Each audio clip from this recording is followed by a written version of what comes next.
어제 말씀을 좀 준비하면서 주님께서 정말 우리 기도의 창고에 기도를 차곡차곡 쌓아 놓으시는구나, 이런 마음이 들었습니다. 주님께서 40일 동안 교회 구석구석을 점검하시고 새롭게 보수하시고 세워가신다라는 생각이 들었어요. 어제 첫날은 교회에 꺼지지 않는 동력이 무엇인가, 꺼지지 않는 불꽃과 같이 우리 안에 쉼없이 이렇게 하는 열정이 무엇인가, 그것은 바로 복음, 이 구원의 복음, 성부, 성자, 성령 하나님께서 우리를 구원하시기 위하여 연합하셔서 그의 지혜와 그의 삶을 쏟으셨다, 그의 성품을 쏟으셨다, 이 자체가 감격이 되는 겁니다. 그래서 여러분, 예배마다, 헌신의 모든 순간마다 우리의 유일한 이유요 소망 되신 그리스도의 복음, 이 복음 붙들고 사는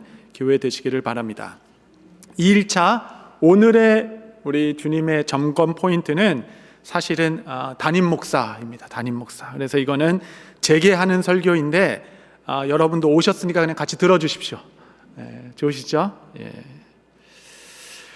인생은 힘듭니다. 무엇을 해도 힘든 것이 인생입니다. 그러나 부르심이 분명한 사람은 어려움을 헤쳐나갈 수 있게 되어 있습니다. 부르심이란 무엇을 하느냐의 문제가 아닙니다. 무엇을 하는 게 부르심이 아니에요. 본질적으로 부르심이란 나는 누구인가 라는 문제입니다. 정체성의 문제가 되는 거죠. 정체성이 흔들리는 사람은 내가 지금 무엇을 해야 되는지 모르고 우왕좌왕하게 됩니다.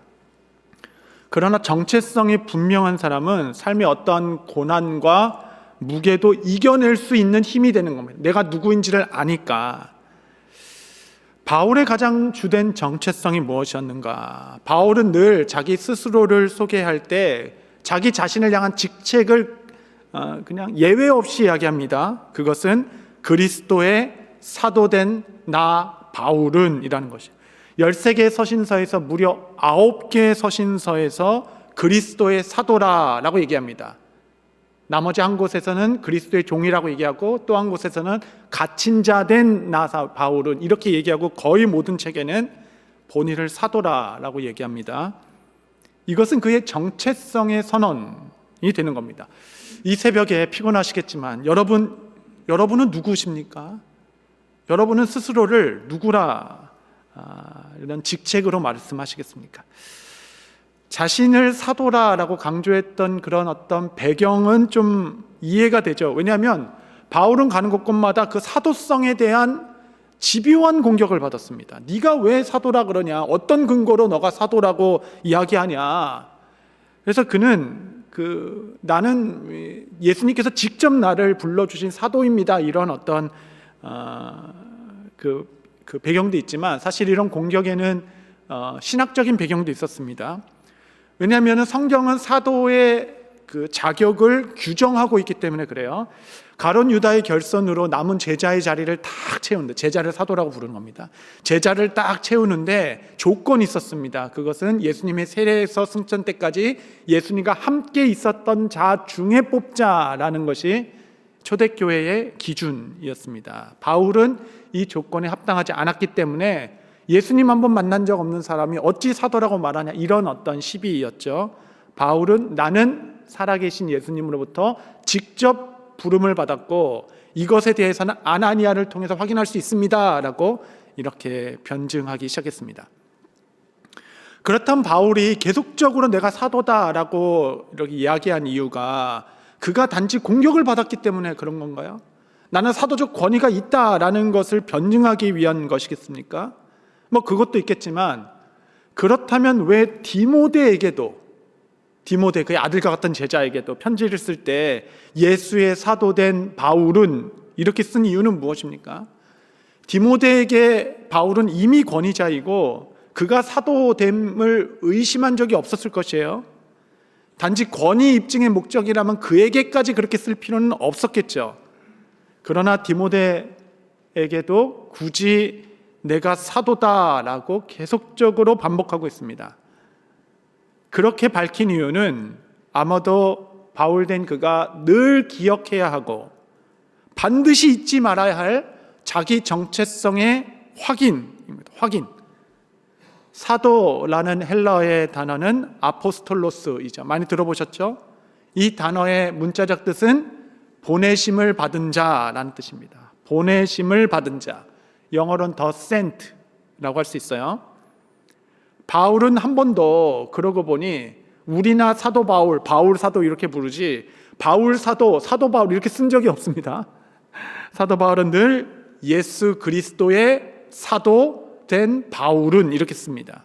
나는 그리스도로부터 보내심을 받은 자라는 자기 정체성, 언제나 무슨 말을 하든 어떤 목회를 하든 어떤 사역을 하든 나는 그리스도로부터 보냄받은 자라는 그의 정체성을 기억하고 있었다라고 우리는 해석할 수 있겠습니다.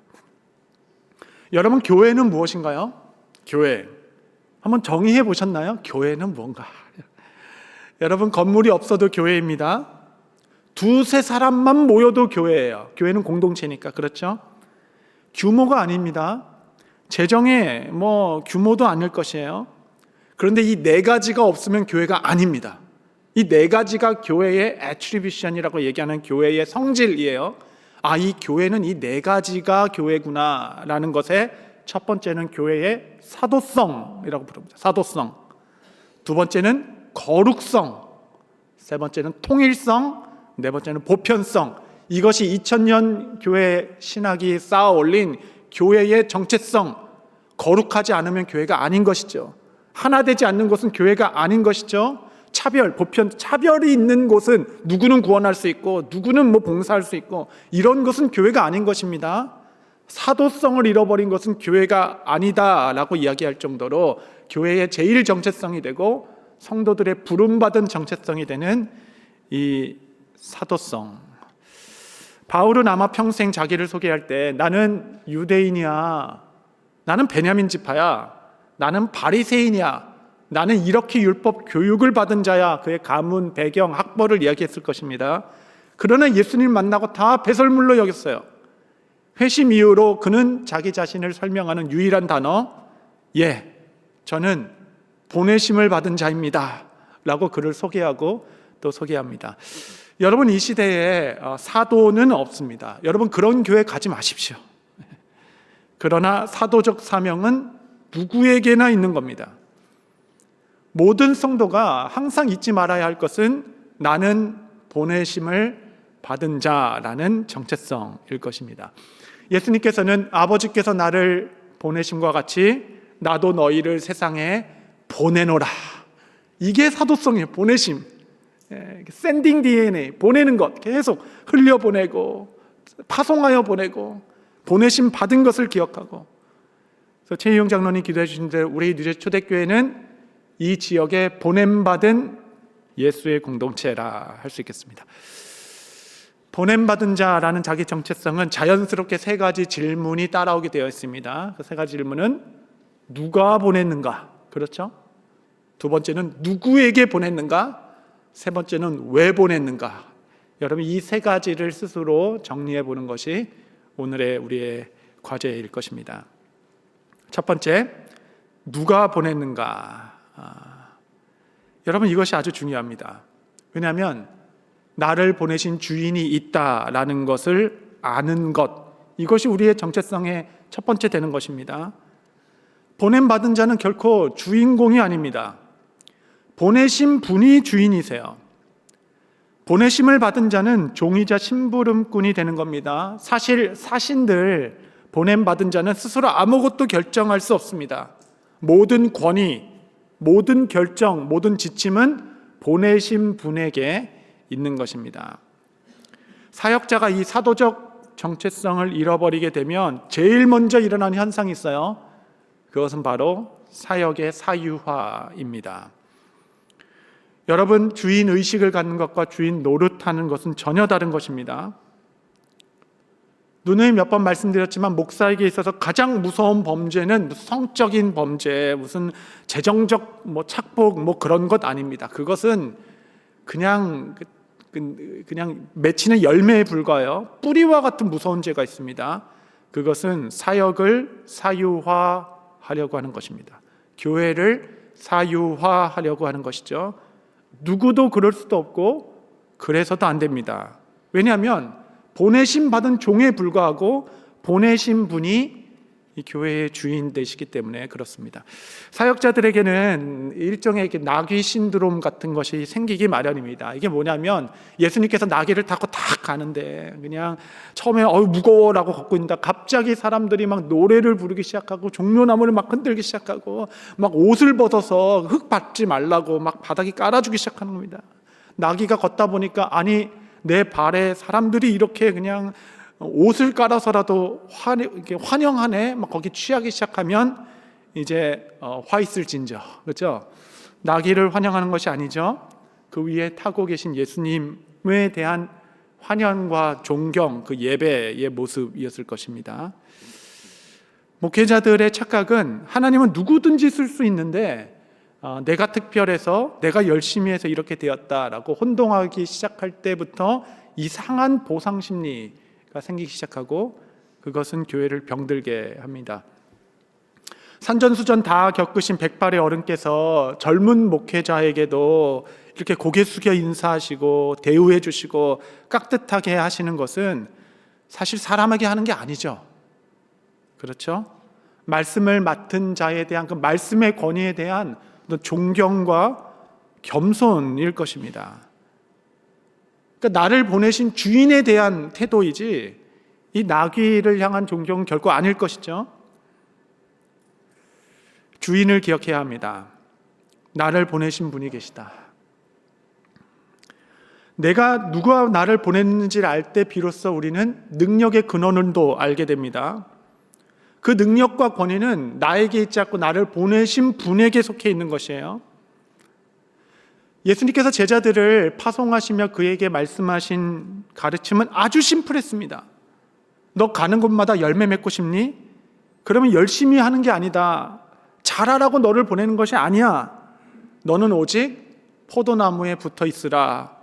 세상에 이렇게 간단하고 이렇게 아주 명확한 메시지가 어디 있겠습니까? 요한복음 15장에 나는 참 포도나무여 너희는 가지니. 이게 한국말 번역이 너무 아쉽죠. 헬라어 영어에는 정관사가 있습니다. I am the true vine입니다. 많은 의지할 것 중에 하나라는 의미가 아니라 the true vine, 오직 하나, 그 나무야. 우리는 그 나무에만 붙어야 돼요. 막 그냥 이 사람에도 붙고 그냥 재정에도 좀 의지하고 뭐 사람도 의지하고 시대도 의지하고 트렌드도 의지하고 수많은 것 중에 하나가 아니라 유일한 나무이다. 유일한 열매 맺고 싶어? 유일한 나무가 있어. The true vine. 그 나무에 붙어만 있어라.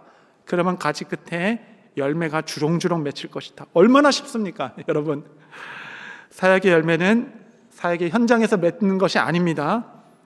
아무도 없는 주님과 나와의 1:1 관계, 그리스도 안에 그 은밀한 장소에서 사역의 결정은 나게 될 것입니다. 이 능력 대신 예수 그리스도 그 안에 거하는 것. 한국 교회가 잃어버린 것은 뭐 하나님의 위대하심과 크심이 아닌 것 같아요. 그리스도의 유일성, the true vine, 열매를 맺기 위한 유일한 분, 그분 한 분 붙들고 사역을 하는 것이 보내심 받은 자의 태도이겠죠. 보내심 받은 자를 기억하는 것은 아주 유익합니다. 왜냐하면 보내신 분이 모든 것을 다 책임져 주기 때문에 그렇습니다. 부족함이 없도록 갖춰줘요.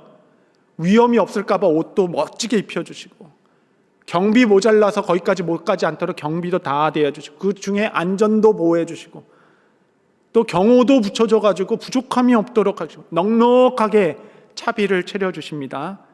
걱정할 것이 하나도 없어요. 보내신 분이 모든 것을 책임져 주십니다. 늘 우리는 기억해야 됩니다. 우리는 누가 우리를 보냈는가? 두 번째는 누구에게 보냄을 받았는가? 이걸 알아야 됩니다. 이걸 모르면 파송은 받았는데 어디에 갈지 몰라가지고 명확하게 알아야 됩니다. 나를 보내신 곳이 어딘가? 그렇죠. 이것을 모르면 막 여기저기 공중공중 뛰어다니다 시간 다 갑니다. 경계가 없어요. 경계가. 하나님께서 가나안 땅에 들어갈 때 여호수아에게 신신당부한 것이 있습니다. 그 중에 하나는 경계를 알려주신 것이에요. 남쪽으로는 네게브 사박부터 북쪽으로는 저 유프라데스 강가까지, 서쪽으로는 더 대해 지병으로부터 요단 건너편 땅까지 딱 그 경계를 지어서 이 땅을 너에게 주었다라고 얘기했습니다. 이 경계는 여호수아가 아무리 힘들고 지쳐도 거기까지 나아가야 한다라는 비전인과 동시에 거기에서는 멈춰야 한다라는 절제의 선이기도 합니다. 힘 있다고 넘어가면 안 돼요. 그 좋은 땅 있다고 막 정복해 나가는 게 아닙니다.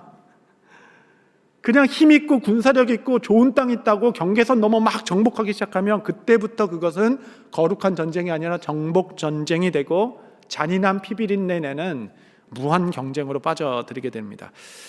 자기가 어디서 멈추어야 하는지를 알아야 합니다. 우리는 보내심을 받은 자이기 때문에 충분히 더 할 수 있어요. 넉넉히 차지할 수도 있지만 주께서 주시지 않은 땅을 소유하지 않는 것, 여러분 이게 수준입니다.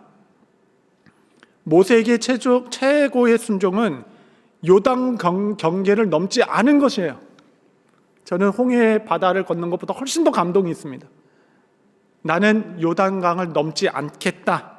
건강도 있었고 리더십도 있었고 힘도 있었으나 느보산 산 언저리에서 멈춘 것, 저는 하지 않겠습니다.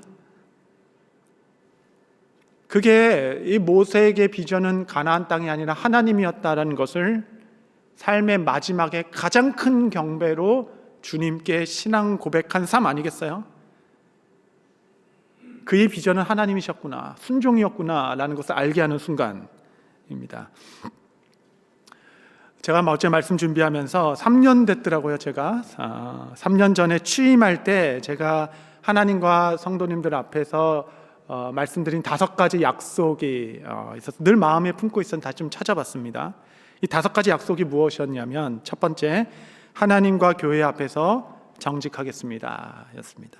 두 번째, 신실한 말씀의 종이 되겠습니다. 세 번째, 성장하는 목회자 되겠습니다. 네 번째, 교회에서 주신 권위로 군림하지 않겠습니다 였습니다. 그리고 마지막 5번째가 뉴저지 초대교회의 목회자가 되겠습니다 였습니다. 그러니까 세계를 위해서 부름받은 목회자가 아니라 뉴저지 초대교회라는 지역교회로 부름받은 목회자를 기억하고 우는 성도들과 함께 웃고 우는 성도들과 함께 우는 신앙의 여정을 함께 걷겠다, 이런 이 문장을 붙여서 여러분께 말씀드렸었습니다. 코로나 이후로 자꾸 목회자들이 영상 찍고 막 그러다 보니까 이제는 더 종교 연예인처럼 돼가지고 박수 치는 곳마다 다 서는 것이 목회자의 부르심이 아닙니다.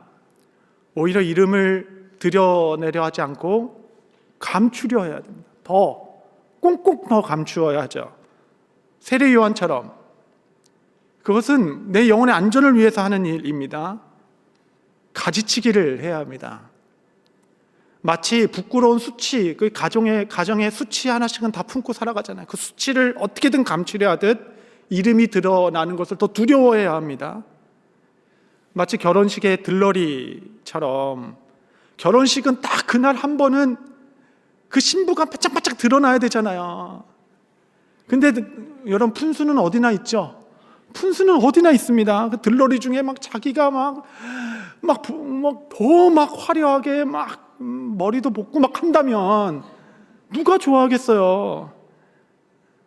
그날은 신부가 드러나게끔 하는 것이 들러리 역할이고, 그것이 세례 요한의 오직 하나의 소망이고, 그 정체성을 이어받은 것이 목회자요, 또 사실은 우리 모두 사역자 아니겠습니까? 농부처럼 목회해야 합니다. 마치 봄에 부지런히 파종해야 가을에 열매를 기대할 수 있는 거죠. 여름 내에 땀 흘려서 밭을 열심히 가꾸어야 잡초도 뽑고 물길도 내고, 이 농부의 심정으로, 어떤 농부가 자기 밭 놔둬놓고 남의 밭 가서 그렇게 열심을 내겠어요? 그러니까 너무 힘드니까 좀 품앗이는 합니다. 너 좀 도와줘, 내가 좀 가서 해줄게, 그 정도 하는 거지. 농부는 늘 하늘을 쳐다봅니다. 왜냐하면 아무리 열심히 해도 하늘에서 때에 따라 비를 내려주지 않으면 적절한 번개도 좀 쳐야 합니다. 때로는 일조량이 충분히 되지 않으면 사람이 땅에서 열심히 한다 한들 열매를 맺을 수 없음을 알기 때문에 늘 하늘을 의지하여 하늘을 바라보며 땀을 흘리는 것이 농부이죠. 농부는 기관 이후에도 박수 쳐주는 사람 하나 없습니다. 그냥 묻은 흙 좀 닦아내고 또 힘을 주축하여 또 일터로 나가는 자이겠죠. 누구에게 보냄을 받은 것을 알아야 합니다. 어디든 주님께서 세워주신 곳이 최선의 장소입니다. 보내심 받은 곳에서 열매를 맺어야 합니다. 시편의 말씀 그대로 내게 줄로 재어준 구역은 아름다우며, 주께서 여러분을 아무 때나 던져놓으신 것이 아니라 줄로 재어서 그래 이만큼이 너 지경이야 라고 말씀해 주셨습니다. 저에게 제일 좋은 교회는 뉴저 초대교회죠. 이 교회가 제일 좋은 교회이기 때문에가 아니라 제가 보냄을 받은 곳이기 때문에 제일 좋은 교회가 되는 것입니다. 여러분, 하나님께서 주신 것만 유업이 됩니다. 주시지도 않았는데 억지로 취한 것은 이내 다 썩어버립니다. 여러분이 보내심 받은 땅을 마음껏 사랑하십시오. 후회가 남기지 않도록 더 사랑하십시오. 지경에 제한을 두십시오. 한 사람을 키우는데도 온 마음이 필요합니다. 결국 목회는 한 영혼 목회입니다. 한 번에 한 사람씩만 하는 거예요. 그 사람을 감동시키는 것이 목표입니다. 결국 한 영혼입니다. 결국. 그래야 우리 교회는 글로컬, 여러분 글로컬이라고 말씀드려봤죠. 글로벌하게 생각하고 로컬리 적용해라. 세계적으로 사고하고 지역적으로 행동해라. 우리는 열방에 복이 되고자 하는 큰 뜻을 품었습니다. 열방에 복이 되고자 하는 그 글로벌한 세계적인 사고를 가장 로컬하게, 가장 삶의 현장에서 소소하게 적용하기 시작하는 것. 그래서 글로컬하게 살아가는 거죠. 예수님은 세계 복음을 말씀하셨습니다. 열방이 돌아오는 것을 꿈꾸셨죠. 땅의 끝에서 영광 가운데 돌아오는 것을 날마다 그리시며 비전을 선포하시며 그가 그 일을 이루는 방법은 날마다 죄인과 세리들과 함께 앉아 소소한 식탁을 나누는 것이었어요. 보라, 저는 죄인과 세인들과 함께 식사하는 자라, 이런 조롱을 받았죠. 그는 그의 별명이었습니다. 열방의 복이 되기 위하여 죄인과 세리, 가장 연약한 자들과 날마다 식사를 하셨던 예수님의 선교 전략. 여러분, 이 전략 어떠십니까? 좋죠. 글로컬하게. 마지막으로 왜 부르셨는지를, 왜 보냈는지를 알아야 합니다. 왜 보냈는지. 여러분, 이거 지금 저만 심각한 거 아닙니다. 여러분이 이 세 가지 답에 답을 하실 수 있으셔야 돼요. 왜 보내셨는가? 여러분의 열정, 눈물, 남보다 하나 더 가진 것에 왜 여러분을 보내셨는지에 예수님의 뜻이 담겨 있습니다. 다른 사람 보내지 않고 왜 나를 이 가정에, 이 시대에, 이 장소에, 이곳에 보내셨는가? 나는 어디에 눈물이 나게 관심이 있고, 나는 남보다 하나 더 가진 것이 무엇이며, 나는 무슨 경험을 해왔고 무슨 아픔을 이겨왔으며 어떠한 은사를 가지고 어떠한 관심을 가지고 이때까지 살아가게 되었는가. 여러분 인생의 하나님은 한 번도 허비하신 적이 없습니다. 경험 하나하나, 여러분 지나온 시기열, 배움 하나하나 소비된 것이 단 하나도 없어요. 하나님께서는 여러분이 딱 맞는 분을 딱 맞는 곳에 보내셨습니다. 저는 토끼와 거북이 이솝우화를 보면서 좀 의아합니다. 여러분, 거북이가 어쩌다 한번 토끼는 이길 수 있어요. 어쩌다 한번. 정말 한 100번 하면은 토끼가 방심했을 때 하고 그것도 딱 한 번만 되는 것이 두 번, 세 번 방심하겠습니까? 여러분, 거북이는 토끼와 들에서 경주하면 안 되고 바다에서 해야죠. 거북이는 바다에서 빠릅니다, 여러분. 여러분, 잘하는 것을 하십시오. 지치지 않는 열정을 가지고 할 수 있는 일에 뛰어드십시오. 수많은 사람 중에 여러분을 보내신 이유가 있습니다. 제가 목회자로서 기도할 때마다 하나님께서 늘 저에게 물어보십니다. 무한 자유를 주셨어요. 너가 원하는 게 무엇이냐? 너가 원하는 것을 해라. 주님 안에서. 주님 안에서, 내 안에서 원하는 걸 해라. 주님, 저는 이게 하고 싶습니다. 그래, 그걸 해라. 주님 안에서. 여러분, 내 안에 있는 꺼지지 않는 열정이 무엇인지, 그 느헤미야, 우리가 반년은 말씀을 들었습니다. 여러분의 삶에 적용할 수 있게 되기를 바랍니다. 말씀을 정리하겠습니다. 여러분, 우리 모두는 사도적 삶을 살아야 합니다. 보내심 받은 자로서의 정체성을 가져야 합니다. 여러분, 그 교환에 묵상 질문을 드렸습니다. 오늘 시간을 내어 한번 살펴보십시오. 나를 보내신 분은 누구입니까? 내가 보내심 받은 곳은 어디입니까? 하나님은 왜 나를 이곳으로 보내셨을까요? 심플하게 정리할 수 있을수록 여러분의 삶은 집중력이 생기기 시작할 것이에요. 한 문장으로 정리할 수 있어야 됩니다. 아니, 한 단어도 좋습니다. 그만큼 여러분은 여러분의 삶을 더 집중할 수 있게 될 것이에요. 빛은 흩어지면 산란하여 흩어지지만 빛이 한가운데 모이면 레이저가 되고 그 레이저는 모든 것을 뚫어냅니다. 다음 40년 우리 교회를 이끌어갈 키워드는 조직이 아니라 운동이 될 것입니다. 여러분은 사역의 도구가 되는 것이 아니라 주체가 될 것입니다. 여러분이 왜 이때 이곳에 있는지 그 부르심의 땅에서 여러분의 일을 찾아가기 시작하시고 그 일을 시도하기 시작할 때 그 파동이 일어나 운동이 되고 하나님의 나라를 위하여 큰 역사를 이루게 될 것입니다. 우리 뉴저지 초대교회에 주신 비전은 여러분을 통하여 열방까지 흘러가게 될 것이라 믿습니다.